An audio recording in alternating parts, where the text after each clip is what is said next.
Le 1er août 1976, Niki Lauda a averti tout le monde de ne pas courir.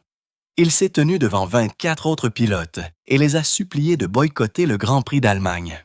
La piste était un piège mortel avec presque aucun équipement de sécurité, mais le vote a été de 24 contre 1 contre lui.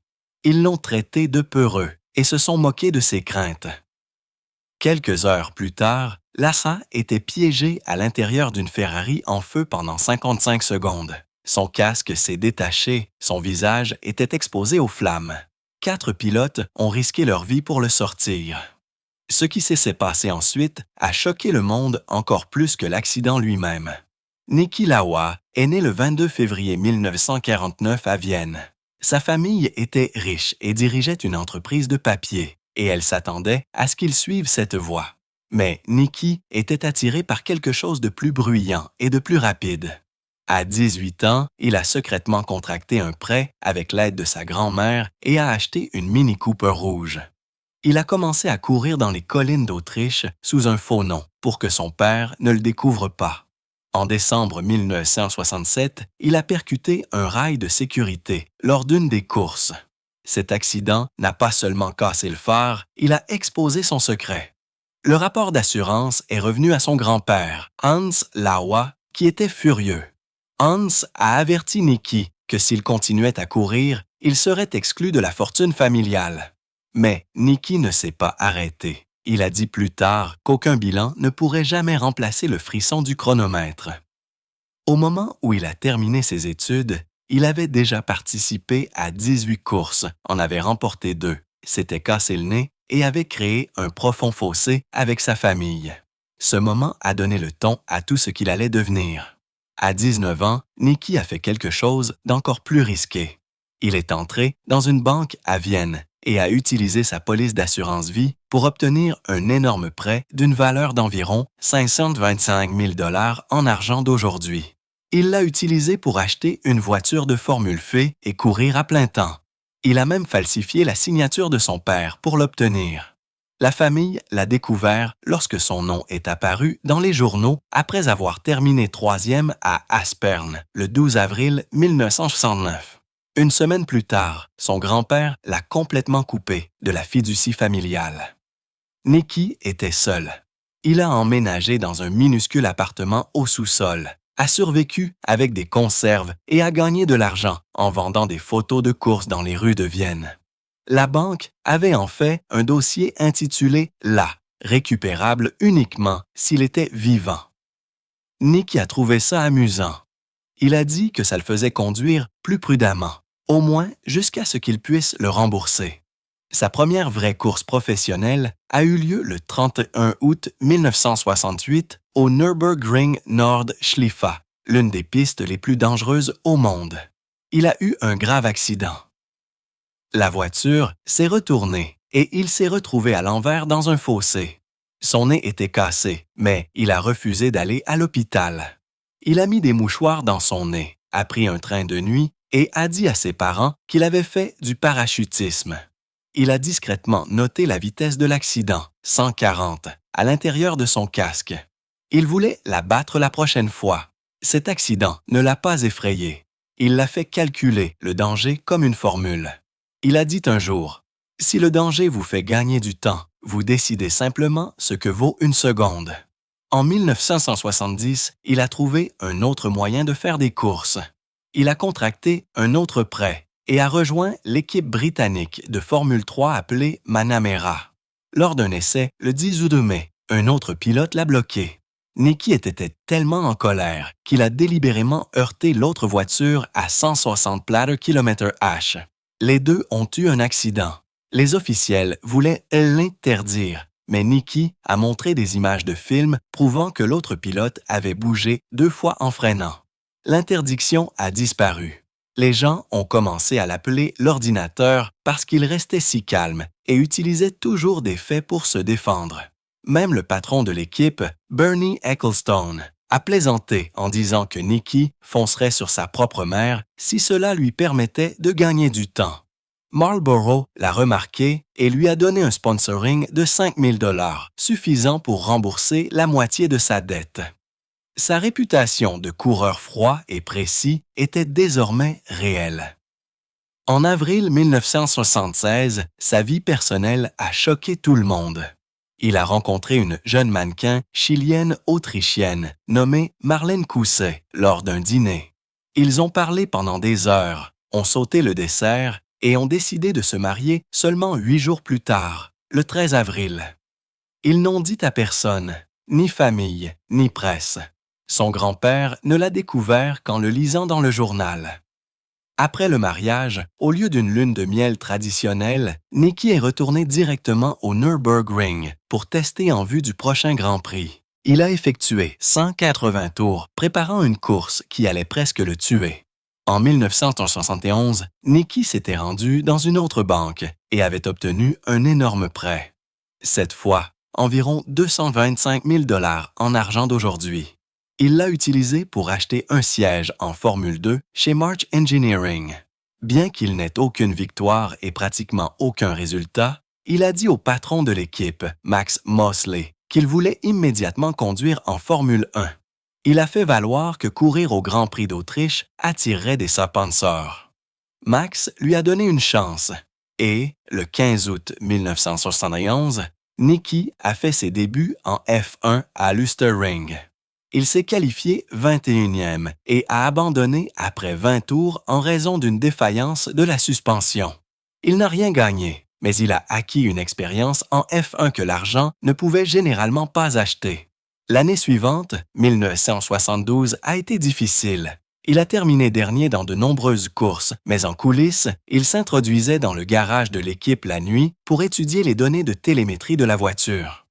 Il a remarqué que la voiture avait des problèmes de poids et des problèmes aérodynamiques, au-dessus de 235 km/h. Quand il l'a signalé, les ingénieurs l'ont ignoré. Lors d'une réunion, il s'est tellement énervé qu'il a claqué les données sur la table et a qualifié la voiture de dangereusement stupide. L'équipe est discrètement revenue à l'ancien modèle de voiture. Ses calculs étaient corrects et son surnom, l'ordinateur, est devenu permanent. En 1973, il a fait un nouveau geste audacieux. Il a signé avec BRM. Mais la seule façon de le faire était de contracter un autre prêt massif garanti par son assurance vie et son futur salaire. Bientôt, il a remarqué quelque chose de louche. L'argent des sponsors de Marlboro et Shell n'était pas utilisé correctement. Niki a fait des copies des factures et a confronté le patron de l'équipe. Il a failli perdre son siège, mais son coéquipier, Clay Regazzone, a divulgué l'histoire à la presse italienne. Cet acte d'honnêteté a attiré l'attention d'Enzo Ferrari. Le 3 juin 1973, Niki a pris un grand risque lors du Grand Prix de Monaco. Il a ignoré les ordres de l'équipe de ne pas trop solliciter ses pneus. Il a attaqué dès le début et a réalisé un tour plus rapide que le pole sighter. Mais au 24e tour, le pneu arrière a explosé et il a eu un accident. Il est sorti en souriant et a dit « Maintenant, je sais ce que la voiture peut et ne peut pas faire ». Le recruteur de talent de Ferrari regardait et a écrit 2 mots à côté du nom de Niki, « intrépide » et « calculateur ». Cette note a fini sur le bureau d'Enzo Ferrari. En 1974, Niki a rejoint Ferrari grâce à une recommandation de Regazzone. Il est arrivé avec seulement 2 points de F1 à son actif et beaucoup ont pensé que c'était un choix étrange. Mais Niki s'est immédiatement mis au travail. Il s'est associé au designer Mauro Forghieri pour reconstruire la voiture Ferrari en déplaçant le cockpit vers l'avant et en modifiant la configuration du radiateur. Il a travaillé sans relâche sur la piste d'essai de Fiorano tout au long de l'hiver. Cette année-là, Ferrari est passé d'une année 1973 sans victoire à une lutte en tête. Le 28 avril 1974, Niki a remporté sa toute première course de Formule 1 au Grand Prix d'Espagne. Il pleuvait au début et il a perdu la tête dès le début, mais lors d'un arrêt au stand sur le sec, Ferrari l'a exécuté parfaitement. Il a repris la tête et a franchi la ligne en premier. Son coéquipier Regazzone a terminé 2e. Aucune autre voiture n'était même dans le même tour. Niki a ajouté une autre victoire cette année-là à Zandvoort et a réalisé 9 pole positions. Sa saison de percée avait commencé. Même si la voiture avait des problèmes comme une soupape de surchauffe qui lui faisait perdre de la puissance avec le temps, Niki a aidé Ferrari à persévérer. Le moteur était délicat et nécessitait plus de carburant, mais sa conception donnait à la voiture un meilleur équilibre. Cette année-là, Niki et Regazzone ont remporté 3 courses à eux deux. Ferrari n'était pas parfaite, mais elle était de retour dans la course. La saison 1974 a également apporté des tensions. Niki était plus rapide en qualification, battant Regazzone 13 fois. Mais en course, Clay obtenait souvent de meilleurs résultats et marquait même plus de points que Niki. Regazzone a terminé deuxième du championnat, à seulement 3 points d'Emerson Fittipaldi de McLaren. Ferrari est arrivé deuxième au classement des constructeurs. La lutte entre coéquipiers était intense et le patron de l'équipe, Monteolo, a essayé de convaincre Regazzone de soutenir Niki, mais Clay voulait gagner pour lui-même. Cette défaite en 1974 a donné à Ferrari l'envie de revenir encore plus forte. En mai 1975, quelque chose a changé pour Ferrari. Cela faisait 20 ans qu'il n'avait pas gagné à Monaco, et cette longue attente s'est finalement terminée lorsque Niki Lauda a franchi la ligne d'arrivée en première position. La piste était mouillée et dangereuse. Des accidents se sont produits tout autour de lui. Mais là, est resté calme et maître de la situation. Il avait pris la pole position avec une avance considérable et n'a pas paniqué même lorsqu'il a dû s'arrêter au stand pour changer de pneus.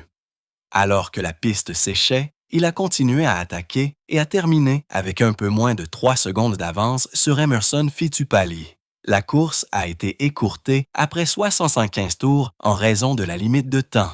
Mais Lauda avait déjà fait sa marque. Cette victoire n'a pas seulement brisé une série, elle a marqué le début du retour de Ferrari au sommet, quelque chose qu'elle n'avait pas vu depuis 1964.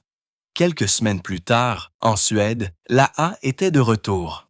Cette fois, le week-end a commencé avec une étrange tournure. Victoria Brambella, qui n'avait pas fait de pole depuis 5 ans, s'est retrouvée en quelque sorte en première position sur la grille. Plus tard, il s'est avéré que son équipe avait utilisé une astuce avec la lumière pour tromper les capteurs de chronométrage. Mais lorsque la course a commencé, la Ferrari de Lauda était tout simplement meilleure. Brambilla a mené pendant un certain temps, mais a dû abandonner à cause de problèmes de pneus. Là n'a pas relâché la pression. Il a pris la tête et l'a conservée. Cette course n'était pas seulement une question de victoire. Elle a montré que la Ferrari 312T était quelque chose de spécial. Cette même voiture les a aidés à remporter 3 championnats des constructeurs d'affilée de 1975 à 1977. Le style de conduite prudent et intelligent de Lauda était parfaitement adapté à une voiture qui ne tombait pas en panne lorsque les autres le faisaient. Puis vint le 7 septembre 1975. Monza, Italie. Lauda avait une chance de remporter son premier championnat du monde, et il l'a fait juste là, devant les fans les plus fidèles de Ferrari. Ce jour signifiait encore plus car il a mis fin à une disette de 11 ans pour Ferrari au championnat des pilotes. L'AA n'avait que 26 ans.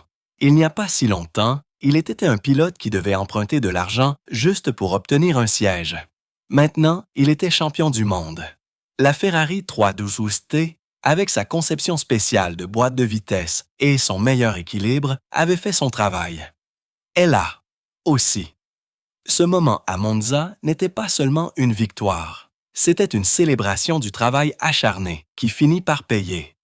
Un mois plus tard, le 5 octobre, LA a de nouveau couru à Watkins Glen aux États-Unis. La sécurité devenait une préoccupation majeure dans le sport. Et cette course a rappelé à tout le monde pourquoi. Même si les détails concernant un incendie de carburant n'ont pas pu être confirmés, toute cette année avait été remplie de quasi-accidents et d'accidents graves. Laha parlait souvent de la façon dont tout cela semblait dangereux, disant que les pilotes couraient parfois dans ce qu'il appelait des conditions suicidaires. Sa façon de penser au risque le distinguait. Il calculait tout. Et quand les choses tournaient mal, ce n'était pas parce qu'il n'était pas prudent. En 1976, LA a commencé fort. Il a gagné au Brésil le 7 mars et en Afrique du Sud le 13 mars. Mais juste avant le début de la saison, des ennuis ont commencé. Lors des essais en février, le nouveau moteur de Ferrari n'arrêtait pas de tomber en panne. L'AA ne s'est pas retenu. Il a dit à la presse que c'était de la camelote peu fiable. Cela a rendu Enzo Ferrari furieux. Certains membres de l'équipe ont même parlé de remplacer l'AWA, mais le moteur était tombé en panne 3 fois en 2 jours. L'honnêteté de l'AA a failli lui coûter son siège, mais au final, Ferrari l'a gardé. Puis vint le 28 mars à Long Beach. L'AA conduisait vite, peut-être trop vite. Dans la dernière partie de la course, ses pneus ont commencé à se désagréger. Les vibrations étaient si fortes qu'il ne sentait plus ses mains. Il ne pouvait même pas voir clairement la piste. Pourtant, il ne s'est pas arrêté. Le pneu a finalement explosé lors du tour de refroidissement. S'il avait conduit seulement 2 tours de plus, cela aurait été un accident mortel. Mais d'une manière ou d'une autre, il a réussi. Il a remporté cette course avec 42 secondes d'avance. C'était audacieux et c'était imprudent, mais ça a marché. Puis vint quelque chose de plus sombre. Le 26 juillet, quelques jours avant le Grand Prix d'Allemagne, l'A s'est levé devant tous les pilotes et a dit qu'il ne devrait pas courir au Nürburgring. Il avait préparé un rapport montrant que la piste était un piège mortel. Seulement 8 commissaires de piste sur un circuit de 14 mètres. Pas d'hélicoptère pour les 6 premiers miles, presque pas d'extincteurs, des postes médicaux trop éloignés. L'AWA les a suppliés de voter contre la course, mais le vote est allé à 24 contre 1. Seul LA a voté non. Les gens se sont moqués de lui, l'ont traité de peureux, ont dit qu'il perdait ses nerfs. James Hunt s'est moqué de lui. Mais l'AWA avait raison, et il deviendrait bientôt clair à quel point il avait raison. Pendant que tout cela se passait, quelque chose de déchirant s'est produit que personne ne connaissait. En février 1976, la femme de l'AWA, Marlène, a fait une fausse couche alors qu'ils étaient en vacances en Autriche. Elle a perdu leur bébé à 16 semaines. L'AA n'en a jamais parlé à personne chez Ferrari. Il l'a gardé pour lui et s'est jeté plus profondément dans la course. Il a dit plus tard que cela le faisait se sentir mort à l'intérieur. Cette perte est devenue une sorte de carburant pour lui. Il a commencé à rester sur la piste jusqu'à minuit, étudiant chaque petit détail, essayant de gagner plus que jamais auparavant.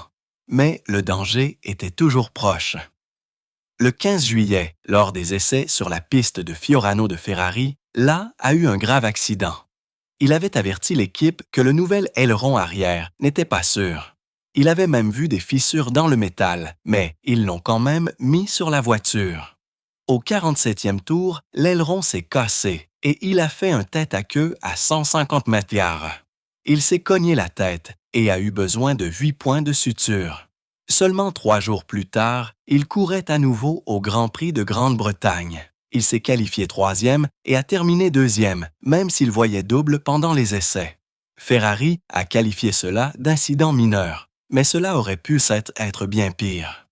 Puis vint le cauchemar du 1er août 1976 au Nürburgring. Juste comme l'AA l'avait averti, la catastrophe a frappé. Au 2e tour, sa Ferrari a dévié à Burke Corner et a percuté le talus. La voiture a pris feu. L'AA a été piégée à l'intérieur du cockpit en feu pendant 55 secondes. Son casque s'était détaché. Son visage était exposé. La fumée toxique lui a brûlé les poumons. Il était éveillé tout le temps, essayant de s'échapper alors que le feu faisait fondre sa peau. Il a failli mourir devant le monde entier. 4 pilotes courageux n'ont pas hésité. Arturo Emzario, Brett Lunger, Guy Edwards et Harold Hurtle ont arrêté leur propre voiture et se sont précipités dans le feu. Mario a essayé 3 fois de défaire la ceinture de sécurité de LA. Lunger lui a saisi les épaules. Mzario s'est brûlé les mains en sortant l'AA. Les commissaires de piste sont restés là sans rien faire. Sans ces pilotes, l'AA serait mort. Quand ils l'ont finalement sorti, sa combinaison était fondue sur son corps. Il criait de douleur. Ce que les gens ont vu après cela était obsédant. Son visage ressemblait à de la viande crue. Un côté avait complètement disparu, son oreille, ses paupières, même son cuir chevelu. Et pourtant, il pouvait encore murmurer. Des témoins l'ont entendu dire « Dites à Marlène que je l'aime ». Puis il a commencé à s'évanouir. À l'hôpital, les médecins ont dit qu'il ne lui restait que quelques heures à vivre. Ils ont appelé un prêtre pour lui donner les derniers sacrements. Mais là a refusé de mourir. Ses poumons étaient remplis de poison. Il devait aspirer le liquide constamment. C'était si douloureux que la plupart des gens les auraient suppliés d'arrêter. Là ne l'a pas fait. Il leur a dit de continuer encore et encore. Il a également refusé tous les analgésiques. Les infirmières ont dit que changer ses bandages donnait l'impression d'enlever du papier mouillé sur de la peau crue. C'était une pure agonie. Mais là voulait que son esprit reste clair. Il croyait que s'il engourdissait la douleur, il ne serait peut-être pas assez vif pour courir à nouveau. Alors il est resté complètement éveillé. À travers chaque nettoyage, chaque greffe de peau, chaque cri qui n'est jamais sorti. Les infirmières le suppliaient de prendre de la morphine. Il a dit non. Il voulait garder le contrôle, même si cela signifiait souffrir comme personne d'autre. Cette décision est devenue une partie de la légende de la Formule 1. Sa femme Marlène s'est évanouie la première fois qu'elle l'a vu à l'hôpital. Son visage était méconnaissable. Il ressemblait à quelqu'un qui sortait d'une guerre. L'homme qu'elle avait épousé se cachait maintenant derrière des cicatrices et des bandages. Là a dit plus tard qu'il y avait des nuits où il souhaitait ne pas avoir survécu. Il a pensé à tout arrêter, mais au lieu d'abandonner, il a transformé sa douleur en colère. Et cette colère était dirigée contre Ferrari. Il les a blâmés pour la mauvaise sécurité dans la voiture. Cette rage lui a donné quelque chose à quoi s'accrocher alors que tout le reste s'effondrait. Mais son mariage a commencé à en souffrir. Marlène ne pouvait plus voir l'homme qu'elle avait connu autrefois. Le feu avait brûlé plus que sa peau. Seulement 33 jours après l'accident, alors qu'il saignait et vomissait encore de douleur, Laassa est monté dans une Ferrari et l'a conduite en secret. C'est arrivé le 3 septembre 1976. Son visage était enveloppé de bandages. Ses mains fonctionnaient à peine, mais il a fait tour après tour. Certains mécaniciens ont dit qu'il ressemblait à un fantôme derrière le volant. McLaren, lui, a offert 3 millions de dollars par an, le plus gros salaire de F1 à l'époque. Au Grand Prix d'Afrique du Sud, il a mené une grève des pilotes contre des règles contractuelles injustes. Puis il a remporté le Grand Prix de Long Beach lors de sa 3e course seulement. Cette victoire a prouvé qu'il l'avait toujours. Il a exigé un autre million de McLaren, disant qu'il n'avait été payé que pour du travail de promotion. Ce retour a ouvert la voie à son dernier championnat. En 1944, Laha a remporté son 3e titre mondial. Il a battu son coéquipier, Alain Prost, par seulement un demi-point, 72 à 71,5. C'était la course au titre la plus serrée de l'histoire de la F1. Laha a dit qu'il détestait Prost au début. Prost était jeune, rapide et intelligent. Laha savait qu'il était sa plus grande menace, mais Laha a utilisé la stratégie et la constance. À Monaco, les deux ont eu des problèmes de voiture, mais le talent de course de Laha l'a aidé à s'en sortir. Cette saison a été faite de jeux d'esprit et de pression, mais Laha a pris le dessus. Il a transformé ses brûlures en quelque chose de puissant. Il portait toujours une casquette rouge après 1976 pour couvrir les cicatrices. Cette casquette est devenue une fortune. Des entreprises ont payé plus d'1 million de dollars juste pour y apposer leur logo. D'abord, c'était Parmalo, puis Westman, puis Ehrlichon. En 2011, il a dit que le petit espace avant de la casquette rapportait 1,2 million de dollars par an. La casquette est devenue plus qu'une simple couverture. C'était une marque. C'était la survie transformée en affaire. En 2012, Laha a aidé Mercedes à signer Lewis Hamilton. Cette décision a changé l'avenir de l'équipe, mais le passé de Laha le rattrapait. Le feu auquel il avait survécu en 1976 avait empoisonné ses poumons. Il a subi 2 transplantations rénales, une en 1997 et une autre en 2005. Puis, en 2018, il a contracté la grippe pendant ses vacances à Ibiza. Elle s'est transformée en une infection pulmonaire. Le 2 août 2018, les médecins lui ont fait une double greffe de poumon. Ils ont dit que sans cela, il ne lui restait que quelques jours à vivre. Il a dit plus tard que l'opération était pire que l'accident. Il a dû être isolé pendant des mois. Il était sous dialyse. Les médicaments anti-rejet l'ont encore plus affaibli. Il a été dans et hors des hôpitaux tout au long de 2019. Le 20 mai 2019, Niki Lauda est décédé à 70 ans. Ses reins ont lâché, incapable de supporter le traitement après la greffe de poumon. Son médecin a dit qu'il n'y avait pas une seule cause. C'était la fin d'un long combat. Un combat qui a commencé en 1976 et qui ne s'est jamais vraiment arrêté. Certains disent que ses derniers mots ont été une blague sur le fait d'avoir trompé la mort une fois de plus. Mais cette fois, l'accident l'avait finalement rattrapé. Il avait fallu 43 ans et avec cela, la Formule 1 a perdu l'un de ses guerriers les plus coriaces.